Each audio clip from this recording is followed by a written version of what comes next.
తెలంగాణకు ఆ చరిత్ర ఉంది. ఇక్కడ చాలా కాలంగా ఉన్నటువంటి ఒక కమ్యూనిటీ తెలంగాణ తన ఆత్మగౌరవాన్ని నిలబెట్టుకోవడానికి త్యాగాలు చేస్తుంది అనేటువంటి విషయము తెలుసు.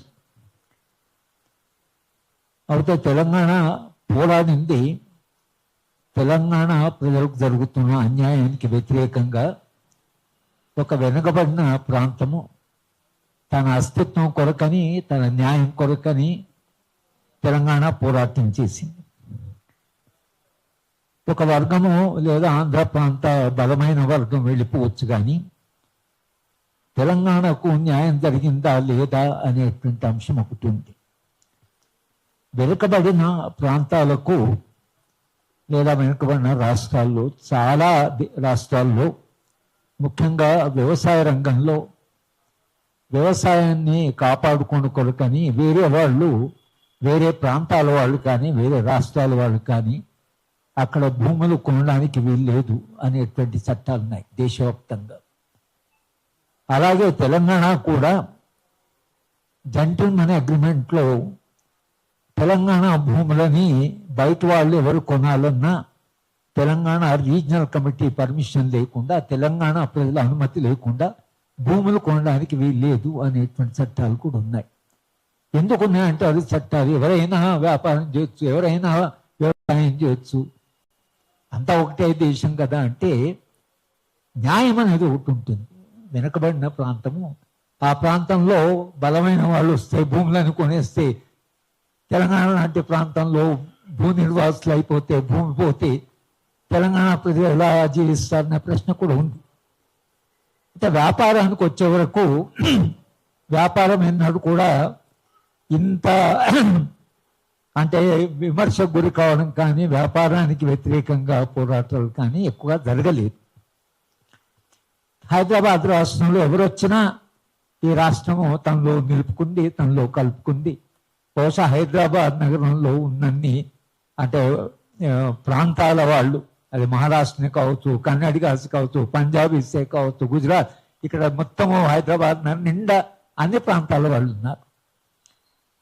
కానీ వ్యాపారంలో ఒక వచ్చిన మార్పు, అది లార్జరు స్ట్రక్చర్లకు వచ్చింది. వ్యాపారంలో వచ్చిన మార్పు ఏంటంటే ఒకే వ్యాపార వర్గము చాలా బలంగా, వాళ్ళకు పెట్టుబడి చాలా ఎక్కువ ఉండబట్టి వాళ్ళు చిన్న చిన్న వ్యాపారస్తుల దగ్గర దాన్ని కొనేయడం, లేదా వాళ్ళ వ్యాపారం చాలా పెద్దగా ఉంటే చిన్న చిన్న వ్యాపారాన్ని చితుకపోతున్నాయి. చితుకపోయి వాళ్ళు వ్యాపారం నుంచి ఒకళ్ళ బయటికి లాగేసి ఎట్లయితే వ్యవసాయదారునికి భూమి నుంచి బయటకు వస్తే బతకడానికి ఆధారం లేదు, అలాగే చిన్న చిన్న వ్యాపారస్తులు వాళ్ళు కూడా బయటకు వచ్చేస్తే, లేదా వాళ్ళు ఒక ఎకానమీలో వాళ్ళు ఆ వ్యాపారాన్ని నిలుపుకోలేకపోతే ఏమవుతారు అనేటువంటి ప్రశ్న కూడా ఉంటుంది. కనుక ఆయన చులకనగా చూసారనే కాదు, నిజానికి ఆ వ్యాపార వర్గం ఏదైతుందో చాలా పెద్ద ఎత్తున చిన్న చిన్న వ్యాపారం కొంటున్నారని, తర్వాత ఏమైనా గ్రామీణ ప్రాంతాల్లో కూడా ఈ పెట్టుబడి పోతున్నదని అనే ప్రశ్న వచ్చింది. ఇక్కడ మార్వాడి వర్సెస్ తెలంగాణ కాదు ఇది, అంటే అది ఒక రకంగా ఆ రప్చర్కు కారణమైంది. కానీ పెద్ద పెట్టుబడికి చిన్న పెట్టుబడికి మధ్యన ఒక వైరుధ్యం వచ్చింది. చిన్న చిన్న వ్యాపారాలు చేసుకునేవాళ్ళు, చిన్న దుకాణాలు పెట్టుకొని వ్యాపారం చేసేవాళ్ళు. ఆ చిన్న దుకాణంలో పెద్ద దుకాణం తెచ్చి, ఇప్పుడు మాల్ వస్తే హైదరాబాద్లో చాలా దుకాణాలు మూతపడ్డాయి. ఎందుకంటే మాల్లో మీరు పోతే అన్ని దొరుకుతాయి, అక్కడ ఒకే చోట అన్ని దొరుకుతాయి. అంతకుముందు అట్లా వ్యాపారాలు ఉండేది కాదు. కనుక ఒక్కసారి మీరు అట్లా వ్యాపారంలో మీరు పెద్ద దుకాణాలు పెట్టి పెద్ద పెద్ద మాళ్ళు పెడితే చిన్న వ్యాపారస్తులు ఎవరెత్తున్నారో ముడుతారు. నిజానికి ఇప్పుడు ఈ అమెజాన్ వచ్చిన తర్వాత ఎవరు దుకాణానికి పోవడం లేదు, ఆర్డర్ చేస్తే వచ్చేస్తున్నాయి ఇంటికి. ఆ వ్యాపారం మీద ఆధారపడి ఎంతమంది నిరుద్యోగులు అయ్యారో, ఎంతమంది వ్యాపారం నుంచి బయటకు పోయారో మనకు తెలియదు. కనుక మనం ఈ చులకనగా మాట్లాడిండ్రు అనే దగ్గర ప్రారంభమై వ్యాపారంలో ఏం జరుగుతున్నది, వ్యాపారస్తులు ఎవరు, ఎందుకు ఒక కమ్యూనిటీ ఇంత బలంగా వాళ్ళు విస్తరిస్తున్నారు, చిన్న చిన్న వ్యాపారస్తులు, తెలంగాణ చిన్న వ్యాపారస్తులు ఏమవుతారు, ఇది ఒక ప్రధానమైన ప్రశ్న. రెండవది, ఒక్క సంవత్సరంలో జరిగిన దాంట్లో చాలా అంటే పదార్థాలు, ఆహారంలో కల్తీ జరిగిందని ఇప్పుడు ఈ మధ్యన రేస్ చేయడము. గాంధీ గారు ఒక మాట అంటే నైతికత లేని వ్యాపారము అది వ్యాపారం కాదు, వ్యాపారంలో నైతికత ఉండాలి. అంటే మీరు వ్యాపారం చేయొచ్చు కానీ మీరు అమ్ముకునే వస్తువుని మీరు కాస్త ఆరోగ్యకరంగా కాకుండా మేము లాభాలు ఎట్లయినా చేసుకుంటామని చెప్పేసి ఆహారాన్ని కల్తీ చేయడం, అన్నీ కల్తీ చేయడం అనేది అది ఈ మధ్యన బయటకు వచ్చింది. ఈ కల్తీ చేయడము అనేది మనం వాళ్ళు ఏమంటున్నామంటే మేము వ్యాపారస్తులకు ఎథిక్స్ ఉండాలి, కొన్ని మోడల్స్ ఉండాలి. మీరు అది లేకుండా ఇవాళ పృథ్వీ చెప్పిన దాంట్లో లేదా పేపర్లో పెద్ద చర్చ జరుగుతున్నది. ఈ రేస్ జరిగినప్పుడు అయితే ఈ కల్తీ ఉందో అది పెద్ద ఎత్తున కల్తీ జరిగింది. తెలంగాణ పిల్లల ఆరోగ్యం చాలా పెద్ద ఎత్తున దెబ్బతినట్టుగా ఉంది. కనుక వ్యాపారం చేసేటప్పుడు వీళ్ళు కొన్ని నియమాలు పాటించలేదు మరొక కొత్త డెవలప్మెంట్గా మనం చూస్తున్నాం.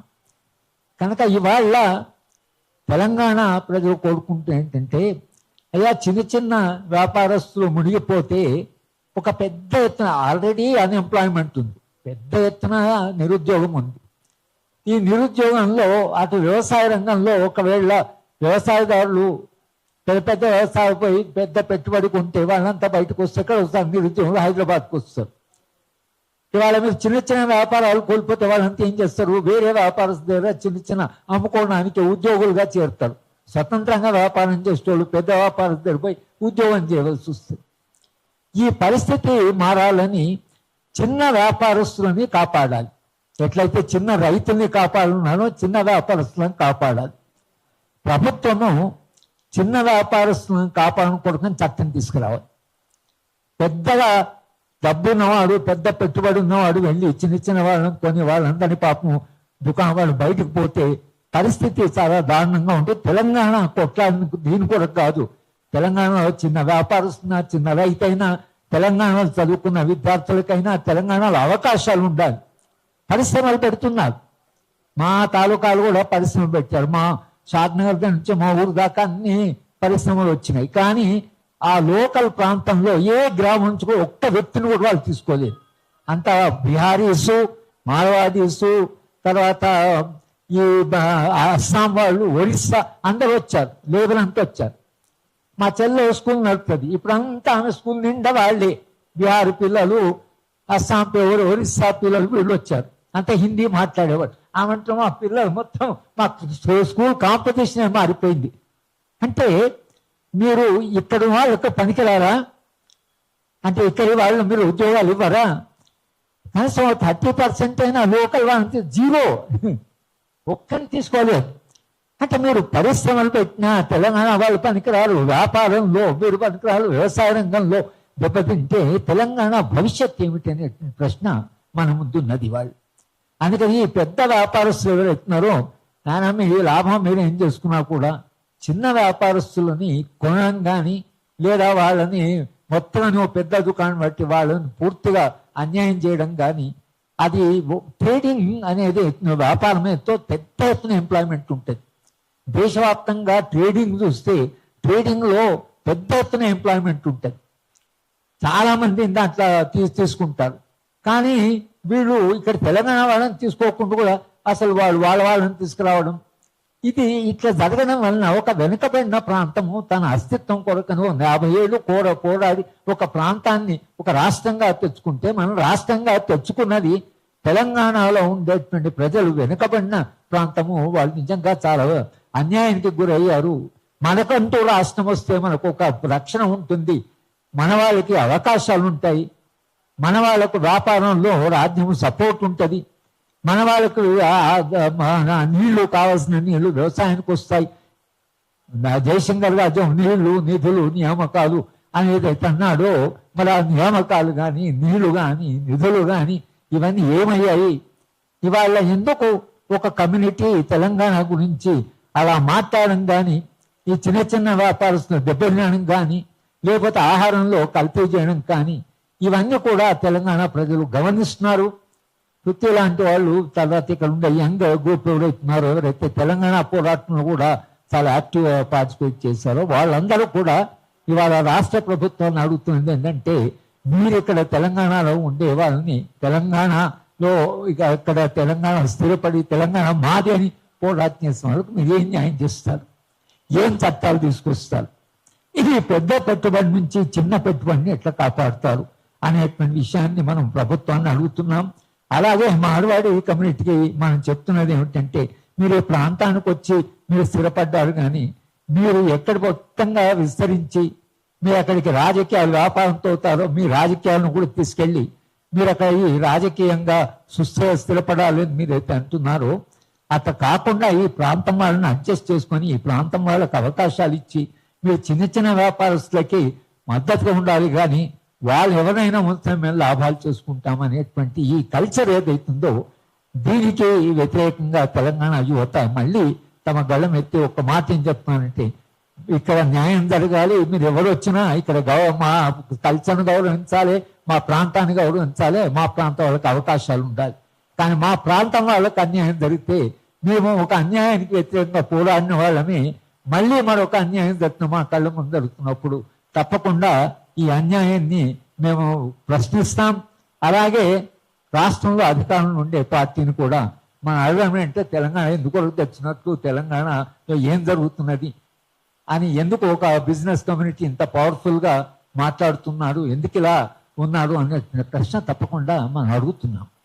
కనుక మనము ఈరోజు ప్రశ్నిస్తున్నది కానీ అడుగుతున్నాయంటే సామాజిక న్యాయం, ఇక్కడ ఉండే వాళ్ళకి అవకాశాలు, అది వ్యాపారమే కావచ్చు, అది వ్యవసాయమే కావచ్చు, అది ప్రభుత్వ ఉద్యోగాలే కావచ్చు, దేంట్లో అయినా కూడా మనకు కూడా సమానమైన అవకాశం ఉండాలి, గౌరవప్రదమైనటువంటి మనకు జీవితం కావాలి మనకు. కనుక ఎవరు మా గురించి మాట్లాడినా మేము ఊరుకోం, ఎవరు కూడా తెలంగాణ ప్రజలకు అన్యాయం చేస్తే మాట్లాడుతూనే ఉంటాం. ఎందుకంటే న్యాయం కొరకు మాట్లాడుతూ మేము ఎదిగాం కాబట్టి న్యాయం కొరకు వాళ్ళ మనం మాట్లాడుతున్నాం అనే ప్రశ్న ఈరోజు ఇవాళ చర్చకు వచ్చింది. మీరు అందరు కూడా దీని గురించి చర్చించాలి, దీని మీద ఒక ఒత్తిడి పెంచి ఇక్కడ ఉండే చిన్న చిన్న వాళ్ళని కాపాడుకోవాల్సిన బాధ్యత మన మీద పడింది అనేటువంటి చెప్తూ నేను వెళ్ళిపోవలసింది. ఎందుకంటే చాలా ఉదయం నుంచి మేము మీటింగ్లు అటెండ్ చేస్తున్నాం. అందుకని నేను పృథ్వీకి చెప్పి నేనే ముందు మాట్లాడి వెళ్ళిపోతానని చెప్తాను. కనుక నాకు అవకాశం ఇచ్చినప్పుడు